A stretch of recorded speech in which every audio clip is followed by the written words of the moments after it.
Ucrania acaba de revelar su carta de triunfo estratégica y ahora la retaguardia rusa enfrenta un desafío sin precedentes.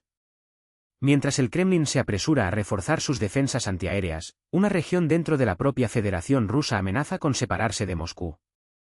Su líder, en contundentes declaraciones en las redes sociales, no oculta su intención de proclamar la independencia. ¿Quién se atrevería a desafiar el poder central de Putin en medio del territorio ruso? La ironía no termina ahí. Mientras Rusia se jacta de su fuerza militar, la propia sobrina de Putin muestra con orgullo sus prótesis de última generación como símbolo de superación. Dmitry Medvedev, expresidente y actual aliado de Putin, admite sin ceremonias que está dispuesto a robar, no por codicia, sino para robar tierras y recursos de otras personas, revelando la lógica depredadora que impulsa al régimen. Estas y otras revelaciones explosivas dominan la mañana de este viernes, 5 de septiembre. Aquí tendrá acceso exclusivo a la información detrás de escena más urgente y profunda sobre la guerra, la política y la economía global, todo analizado con un avance y una claridad que no encontrará en ningún otro lugar. Del frente en Ucrania a las tensiones en Moscú, de Brasilia a Bruselas, Nesta trae lo que realmente importa, sin rodeos. Y hablando de giros inesperados, Suecia está preparando una medida audaz, está dispuesta a vender sus aviones de combate Gripen a Ucrania, pero con una condición no negociable: el conflicto debe terminar antes de que se llegue a un acuerdo. Según el ministro de Defensa sueco, Kiev ya ha mostrado interés en la versión Y del avión, el mismo modelo que equipa las fuerzas aéreas suecas y brasileñas.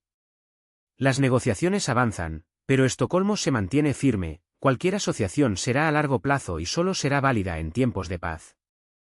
No es de extrañar, Suecia tiene una amplia experiencia en proyectos aeronáuticos internacionales, con colaboraciones exitosas en la República Checa, Hungría, Tailandia y, por supuesto, Brasil.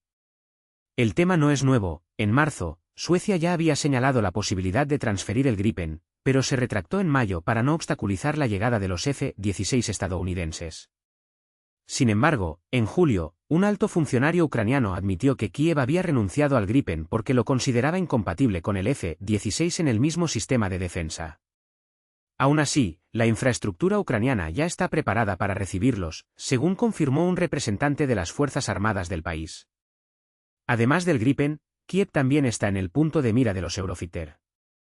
El mensaje es claro: la venta es cuestión de tiempo. Pero mientras la guerra persista y mientras Europa siga comprando petróleo a Putin, no se firmará ningún acuerdo. El panorama geopolítico se calienta aún más con un escándalo que involucra a Estados Unidos e India.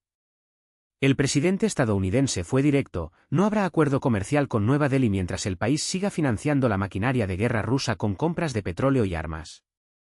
El Washington Post reveló, basándose en fuentes gubernamentales, que la presión es solo el comienzo. Trump no se anduvo con rodeos, acusó a India de alimentarse de migajas estadounidenses mientras llenaba las arcas del Kremlin, calificando la relación como un desastre unilateral. ¿La ironía? Nueva Delhi ofrece ahora exenciones arancelarias, pero Washington no está dispuesto a ceder.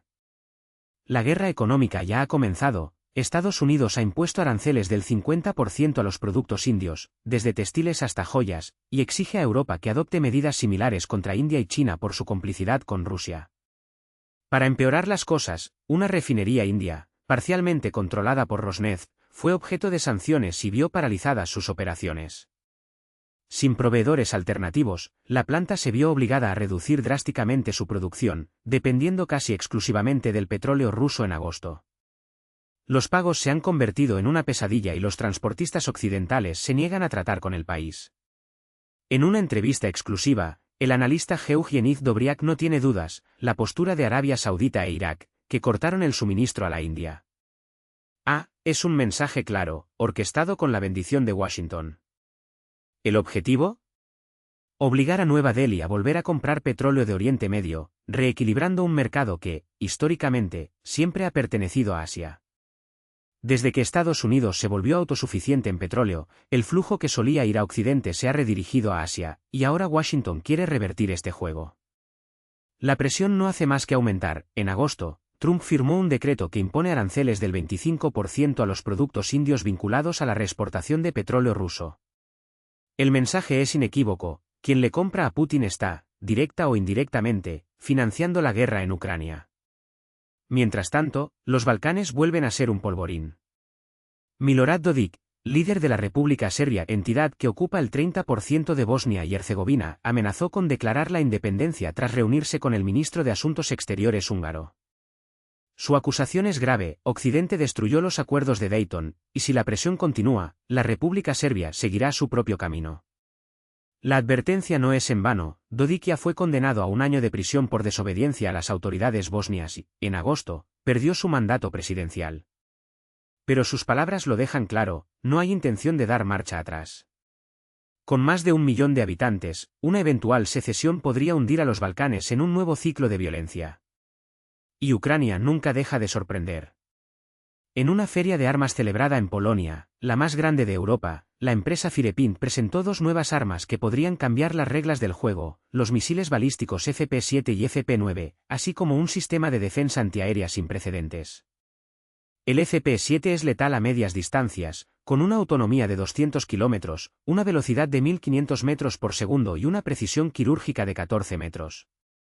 El FP-9 es una bestia de largo alcance, 855 kilómetros de distancia, velocidad supersónica, más de 2 kilómetros por segundo, capacidad para alcanzar objetivos a una altitud de 70 kilómetros y un margen de error de solo 20 metros, ideal para atacar profundamente en territorio enemigo.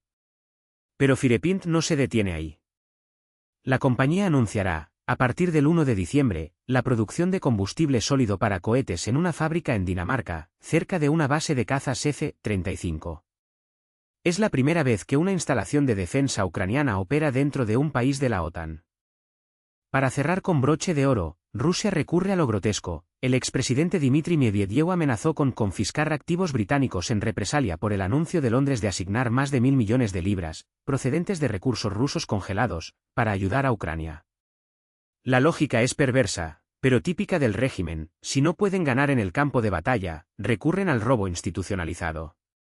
Mientras tanto, el mundo está presenciando un juego peligroso, donde cada movimiento puede desencadenar crisis aún mayores. La pregunta que queda es: ¿cuánto tiempo tolerará la comunidad internacional que los dictadores y sus aliados dicten las reglas? Y la respuesta de Moscú no podría ser más grotesca. El vicepresidente del Consejo de Seguridad de la Federación Rusa amenazó con confiscar las joyas de la corona británica como compensación por las tierras ucranianas, una ironía macabra, viniendo de un régimen que ya ha robado la mitad del territorio de un país soberano. Cada rublo congelado, cada activo incautado por Europa o el G7 se convierten en un pretexto para nuevas extorsiones. O nos devuelves el dinero o nos quedamos con lo que es tuyo, dicen, como si la lógica de un robo a mano armada fuera un argumento geopolítico. Mientras tanto, Londres asigna estos recursos a municiones, reparación de equipos y apoyo logístico, es decir, para garantizar que Ucrania pueda seguir resistiendo a la máquina de guerra que el Kremlin insiste en alimentar con los cuerpos de sus propios ciudadanos. Las cifras son asombrosas: la UE y el G7 ya han congelado más de 200.000 millones de euros en activos rusos. De estas fortunas bloqueadas, Ucrania recibió poco más de 10.000 millones, una pequeña fracción de lo que legítimamente se le debe. Bruselas lo tiene claro: Rusia no recuperará ni un céntimo sin pago. Haz reparaciones. ¿Y qué tiene Moscú para ofrecer a cambio? Una distopía de prótesis y personas mutiladas. Anna Tsivileva, viceministra de Defensa y sobrina de Putin, recientemente se jactó del éxito del país en el campo de las prótesis, como si la producción en masa de prótesis fuera un trofeo. Según ella, los veteranos de la llamada Operación Militar Especial son siniestros eufemismo para una guerra de exterminio, se han convertido en el motor de esta industria.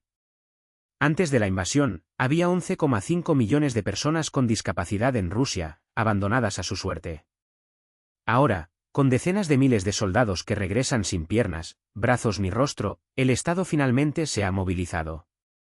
No por humanidad, sino por necesidad, la demanda se ha disparado y el régimen necesita responder, aunque sea una farsa. Los datos del Instituto Internacional de Estudios Estratégicos revelan la magnitud del desastre. A finales de 2024, más de 370.000 rusos habrán resultado gravemente heridos en el frente. Casi la mitad de estos casos implican amputaciones. Son 180.000 vidas destruidas, 180.000 familias marcadas para siempre. ¿Y qué ofrece el Kremlin a estos hombres? Colas interminables. En el centro de rehabilitación de Voronovskaya, los médicos informan que los soldados esperan meses para recibir una prótesis, cuando el proceso debería llevar semanas. Las existencias están vacías. El presupuesto prevé un máximo de 70.000 prótesis al año, pero la demanda es infinitamente mayor. Mientras tanto, la sobrina de Putin celebra las inversiones masivas en rehabilitación, como si la mutilación masiva fuera un plan de negocios. Primero, la formación. Luego, la prótesis. Luego más entrenamiento. Todo muy organizado, muy eficiente, excepto el detalle de que estos hombres fueron enviados a morir o regresar lisiados por una guerra que ni siquiera ellos entienden. Y como si la tragedia humana no fuera suficiente, la Tierra parece estar reaccionando a este caos. Científicos estadounidenses y chinos han confirmado un descubrimiento inquietante: el núcleo interno del planeta ha comenzado a girar en dirección opuesta a la de la corteza terrestre. No es una reversión literal, pero en la superficie el movimiento ahora parece retroactivo. El fenómeno, observado desde hace más de una década, forma parte de un ciclo natural que dura aproximadamente 70 años, con cambios de dirección cada 30 o 35 años. La última sincronización con la corteza ocurrió alrededor de 2009. No hay razón para entrar en pánico inmediatamente, no estamos al borde de un apocalipsis geológico, pero las implicaciones son profundas. La rotación afecta la duración de los días, incluso en milisegundos, y puede influir en todo, desde los sistemas de navegación por satélite hasta el clima y el campo magnético de la Tierra.